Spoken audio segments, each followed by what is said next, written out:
আসসালামু আলাইকুম প্রিয় ভিউয়ার্স, সকলের মঙ্গলময় জীবন প্রত্যাশা করে আজকের এই ভিডিও টিউটোরিয়াল শুরু করছি। আমরা আজকে বাংলা ব্যাকরণের একটি গুরুত্বপূর্ণ টপিকস নিয়ে আপনাদের সামনে উপস্থিত হয়েছি। বাংলা ব্যাকরণের অত্যন্ত গুরুত্বপূর্ণ একটি টপিকস নিয়ে আজকে আমরা আলোচনা করব। শব্দ শব্দ এই অধ্যায়টি থেকে বিভিন্ন প্রতিযোগিতামূলক পরীক্ষা, মাধ্যমিক শ্রেণীর অভ্যন্তরীণ পরীক্ষা, মাধ্যমিকের জেএসসি, এসএসসি সহ অন্যান্য পরীক্ষায় এই অধ্যায়টি থেকে আমি বিভিন্ন প্রশ্নপত্রকে অ্যানালাইসিস করে দেখেছি। এই অধ্যায়টি থেকে প্রশ্ন এসছে, আমরা সেই বিষয়টিকে সামনে রেখে আজকে এই অধ্যায়টি নিয়ে আলোচনা করব। চলুন কথা না বাড়িয়ে আলোচনা করি। প্রিয় ভিউয়ার্স, আপনারা জানেন এই অধ্যায়টি থেকে বিভিন্ন অ্যাঙ্গেলে প্রশ্ন হয়। তার মধ্যে একটা প্রশ্ন হয় যে শব্দের প্রকারভেদ নিয়ে, শব্দ আর প্রকারভেদ নিয়ে। কিন্তু আমরা জানি শব্দকে তিনভাবে বিভাজন করা হয়েছে: গঠনগত দিক থেকে, অর্থগত দিক থেকে, উৎসগত দিক থেকে। কিন্তু আমরা এই ব্যাপারগুলোকে মনে রাখতে পারি না। আজকে আপনাদের মধ্যে আমরা একটি কৌশল নিয়ে কথা বলবো, যে কৌশলটির মাধ্যমে শব্দের যে শ্রেণী বিভাগ সেটাকে আমরা সহজেই মনে রাখতে পারবো। আপনারা জানেন এখান থেকে বিভিন্ন পরীক্ষায় 1 নম্বরের প্রশ্ন হয়, একটা অবজেক্টিভ প্রায়শই চলে আসে। তাহলে আসেন আমরা একটু এটা নিয়ে একটু কথা বলি, কৌশলটা নিয়ে। একবার আমার মা আমাকে হাট করতে বাজারে হাটে পাঠালেন 235 টাকা দিয়ে। তো 235 টাকা দিয়ে ওনার জন্য বাজার থেকে কিনে আনতে হবে লাউ। তো লাউ কেনার জন্য মার 235 টাকা নিয়ে আমি হাটে গেলাম। হাটে গিয়ে দেখলাম যে লাউ কেনা উপযোগী কিনা। আমি 235 টাকা লাউ কিনলাম। কিনে গ্রাম্য হাট থেকে বাড়ি ফেরার পথে সন্ধ্যা হয়ে গেল। আমি ছোট মানুষ, রাস্তায় ভয় পাচ্ছিলাম। তো ওই ভয়কে কাটিয়ে ওঠার জন্য বেসুরা কণ্ঠে একটা গান ধরলাম। তো গানে ধরে রাস্তা দিয়ে এগোচ্ছিলাম। পথে আমার এক প্রতিবেশীর সাথে দেখা, তিনি আমার সম্পর্কে চাচা। তিনি বললেন, বাবা গান গাও? আমি বললাম, জি গান গাই। তো উনি বললেন, গাও বাবাজি গাও।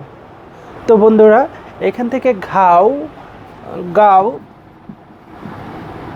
235, আমার মায়ের 235 টাকা, এবং গাও 235 থেকে আমরা একটু মনে রাখবো। এই যে এই ঘ দিয়ে আমরা বুঝিয়েছি গঠনগত দিক থেকে শব্দ দুই প্রকার। এই যে 235-এর 2, গঠনগত দিক থেকে শব্দ দুই প্রকার। এই আকার দ্বারা আমরা বুঝেছি অর্থগত দিক থেকে শব্দ। এই যে 235-এর 3 প্রকার। উৎসগত দিক থেকে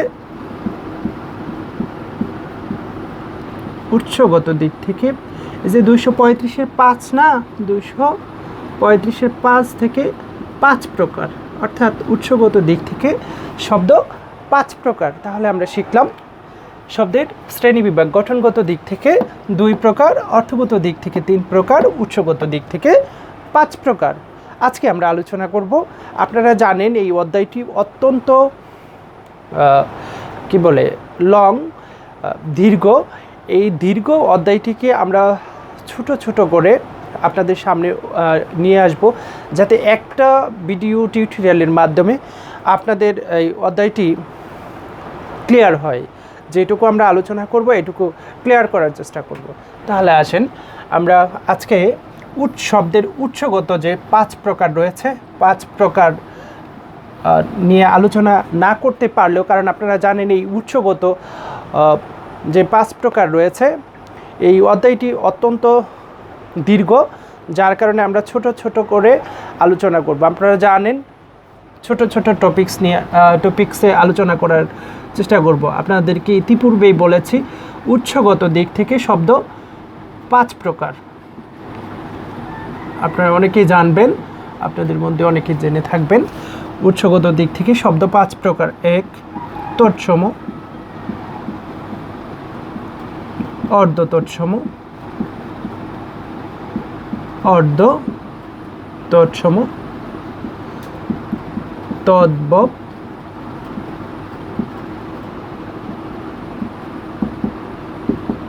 দেশি এবং বিদেশি। এই উৎসগত 5 প্রকার নিয়ে আজকে আমরা আলোচনা করব।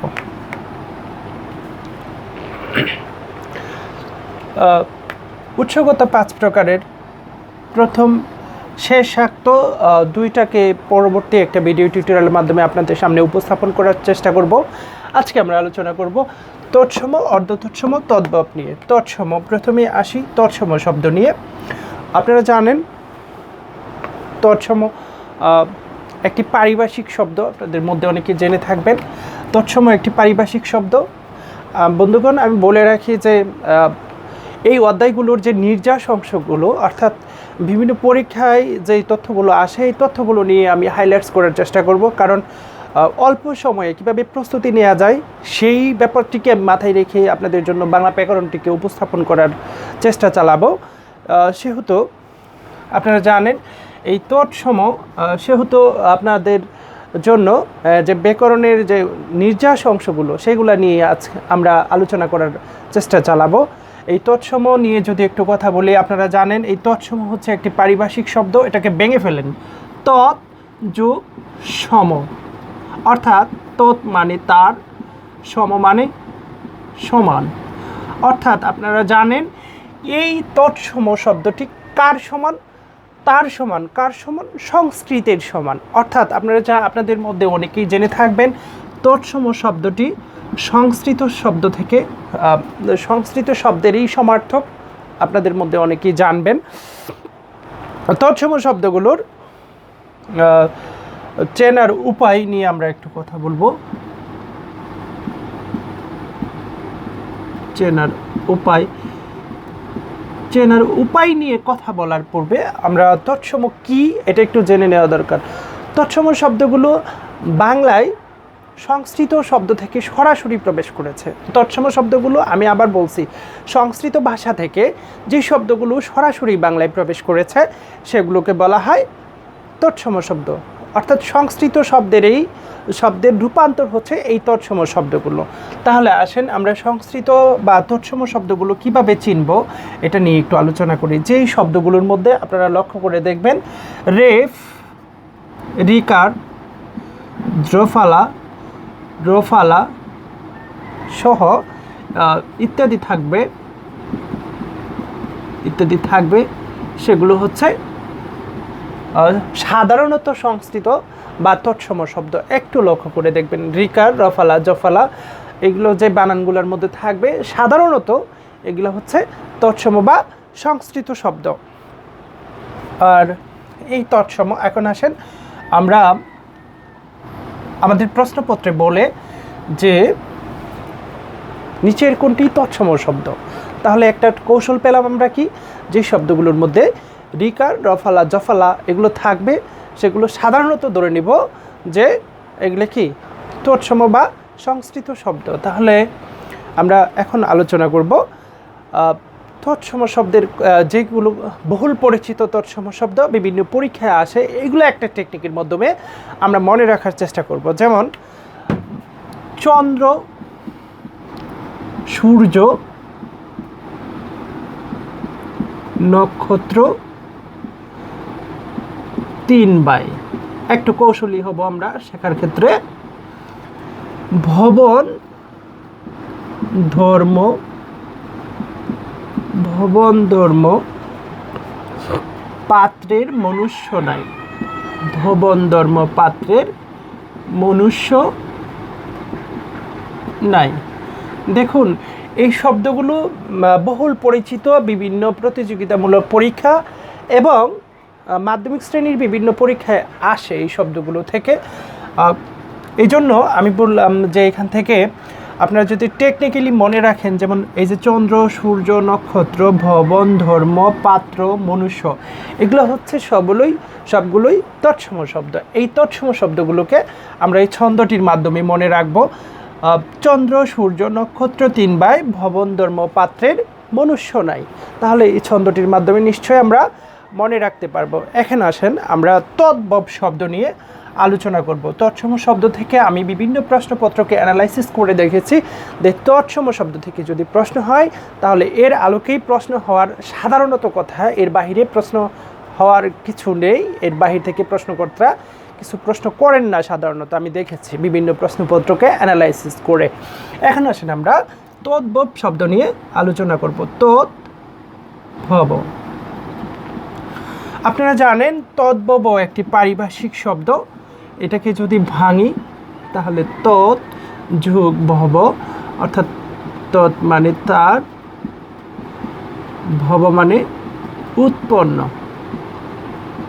অর্থাৎ আমরা আগে পড়েছি তৎসম হচ্ছে সংস্কৃত থেকে, সংস্কৃতির সমান, আর এই তদ্ভব হচ্ছে সংস্কৃতি থেকে উৎপন্ন। যেমন আপনাদেরকে যদি দেখাই, লক্ষ্য করুন, হস্ত, এটি একটি সংস্কৃত বা তৎসম শব্দ। হস্ত থেকে প্রাকৃত এসছে হুন্থ, হুন্থ থেকে হাত। লক্ষ্য করুন, এই সংস্কৃত থেকে প্রাকৃতের মাধ্যমে বাংলায় যে শব্দগুলো প্রবেশ করেছে এই শব্দগুলোকে বলা হয় তদ্ভব শব্দ। দেখুন, হস্ত সংস্কৃত শব্দ, হুন্থ প্রাকৃত শব্দ, আর হাত হচ্ছে বাংলা শব্দ। তাহলে কি এই হস্ত, হুন্থ, হাত, এই তিনটাকে যদি আমরা একটু ব্যাখ্যা করি তাহলে আমরা তদ্ভবের সংজ্ঞাটা পেয়ে যাব। কি? হস্ত সংস্কৃত শব্দ, অর্থাৎ সংস্কৃত থেকে প্রাকৃতের মাধ্যমে বাংলায় যে শব্দগুলো প্রবেশ করেছে সেগুলোকে বলা হয় তদ্ভব শব্দ। আর এখানে আমরা লিখেছি তৎ মানে তার, আর ভব মানে উৎপন্ন, অর্থাৎ সংস্কৃত থেকে যেই শব্দগুলো প্রাকৃতের মাধ্যমে উৎপন্ন হয়েছে বা বাংলায় প্রবেশ করেছে সেগুলোকে বলা হয় তদ্ভব শব্দ।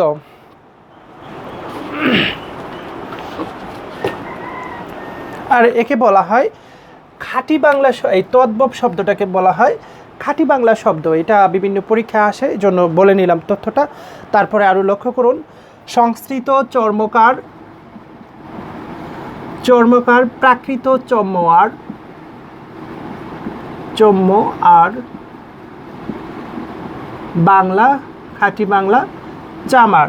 অর্থাৎ লক্ষ্য করুন, এই যে সংস্কৃত শব্দ চর্মকার থেকে প্রাকৃত চম্মোয়ার বাংলা চামার, অর্থাৎ সংস্কৃত থেকে প্রাকৃতির মাধ্যমে বিবর্তিত হয়ে বাংলায় যে শব্দগুলো প্রবেশ করেছে সেগুলোকে আমরা বলবো তদ্ভব শব্দ। অর্থাৎ তাহলে একটু আবার যদি তদ্ভবকে সংজ্ঞায়িত করি তাহলে কি দাঁড়ায়, যে সংস্কৃতের মাধ্যমে, সংস্কৃত থেকে প্রাকৃতের মাধ্যমে বিবর্তিত হয়ে যেই শব্দগুলো বাংলায় প্রবেশ করেছে তাকে কি বলবো আমরা? তদ্ভব শব্দ। তাহলে এটাই হচ্ছে মূলত তদ্ভব শব্দ চেনার একটি উপায় বা পদ্ধতি, যেই শব্দগুলো সংস্কৃতের মাধ্যমে,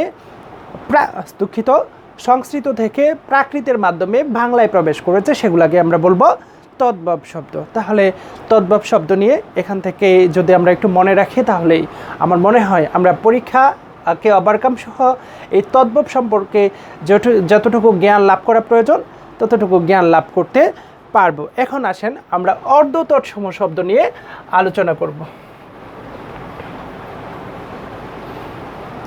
অর্ধ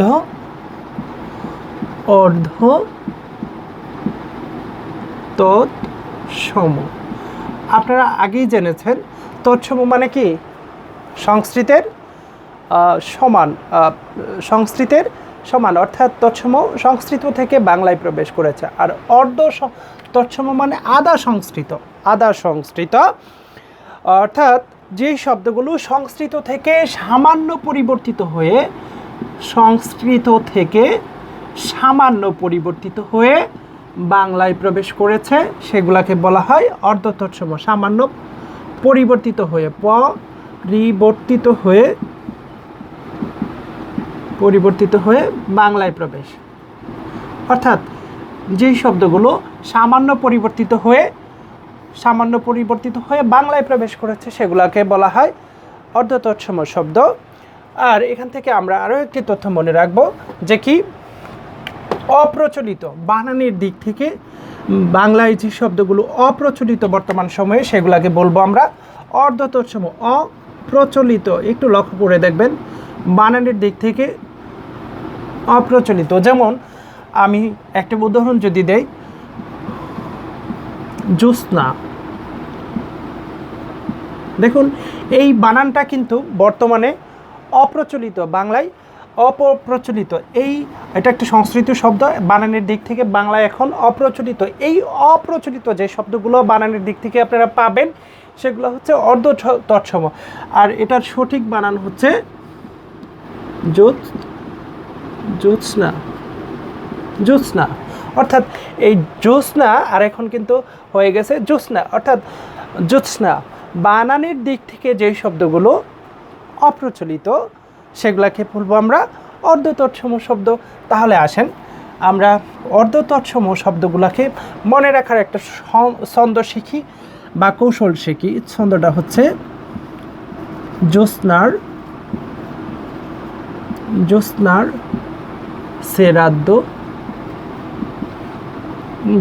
শ্রাদ্ধ, গিন্নি, বুষ্টম, কুৎসিত। দেখুন আমরা এখান থেকে একটু টেকনিক্যালি মনে রাখবো এই অর্ধ তৎসম শব্দগুলোকে, কারণ আমি বিভিন্ন প্রশ্নপত্রকে পর্যবেক্ষণ করে দেখেছি যে এই অর্ধ তৎসম শব্দগুলো থেকে বলে যে নিচের কোনটি অর্ধ তৎসম শব্দ, পরীক্ষায় প্রশ্নকর্তা বলে বিভিন্ন পরীক্ষায়। তাহলে আমরা এখান থেকে একটু মনে রাখবো। মনে করেন জ্যোৎস্না একটা মানুষের নাম, তার শ্রাদ্ধ। আর এই জ্যোৎস্না আমাদের সমাজ ব্যবস্থায় প্রচলিত যে একটা মেয়ে মানুষের নাম। এই মেয়ে মানুষের নাম হওয়ার তারপরেও তার একটা গিন্নি আছে, এই গিন্নির নাম হচ্ছে বুষ্টম, সে দেখতে খুব কুৎসিত। তাহলে এভাবে একটু আমরা মনে রাখবো যে জ্যোৎস্নার শ্রাদ্ধ, গিন্নি, বুষ্টম, কুৎসিত। অর্থাৎ জ্যোৎস্নার শ্রাদ্ধ করে যে গিন্নিটা পেয়েছে তার নাম বুষ্টম, আর সে দেখতে কুৎসিত। আর এগুলো হচ্ছে বাংলা বানানের দিক থেকে বর্তমানে বাংলা বানানের দিক থেকে এই শব্দগুলো এখন বাংলায় অপ্রচলিত, যার কারণে এগুলোকে বলা হয় অর্ধ তৎসম শব্দ। এগুলার যদি আমরা সঠিক রূপায়ণ দেখি, সঠিক সংস্কৃত শব্দের বানান দেখি, তাহলে এরকম পাবো জ্যোৎস্না, তারপরে কুৎসিতকে পাবো হলো কুৎসিত, শ্রাদ্ধকে পাবো শ্রাদ্ধ, গিন্নিকে বুষ্টমকে পাবো বৈষ্ণব, গিন্নিকে পাবো গৃহিণী। অর্থাৎ বানানের দিক থেকে এই শব্দগুলো অপ্রচলিত, এবং নিচে আমি যে শব্দগুলো লিখেছি এগুলো প্রচলিত। আর এগুলো প্রচলিত হওয়ার কারণে হয়ে গেছে সংস্কৃত শব্দ বা তৎসম শব্দ, আর উপরেরগুলো অপ্রচলিত হওয়ার কারণে এগুলো হয়ে গেছে অর্ধ তৎসম শব্দ। তাহলে তৎসম, তদ্ভব, অর্ধ তৎসম নিয়ে আজকে আমাদের আলোচনা এইটুকুই ছিল। পরবর্তী ভিডিও টিউটোরিয়ালে আমরা দেশি এবং বিদেশি শব্দের একটা অংশ বিশেষ নিয়ে আপনাদের সামনে উপস্থিত হব। ভিডিওটি যদি আপনাদের ন্যূনতম উপকারে এসে থাকে তাহলে আমাদের চ্যানেলটি সাবস্ক্রাইব করে দেবেন এবং লাইক, কমেন্টস, গঠনমূলক মন্তব্য দিয়ে আমাদেরকে পরবর্তী পথ চলতে উৎসাহ যোগাবেন। সে পর্যন্ত সবাই ভালো থাকবেন, সুস্থ থাকবেন, সবার মঙ্গলময় জীবন প্রত্যাশা করে শেষ করছি। পরবর্তী ভিডিও টিউটোরিয়াল নিয়ে আসার আগ পর্যন্ত সবার সুস্থতা কামনা করে বিদায় নিচ্ছি। আসসালামু আলাইকুম।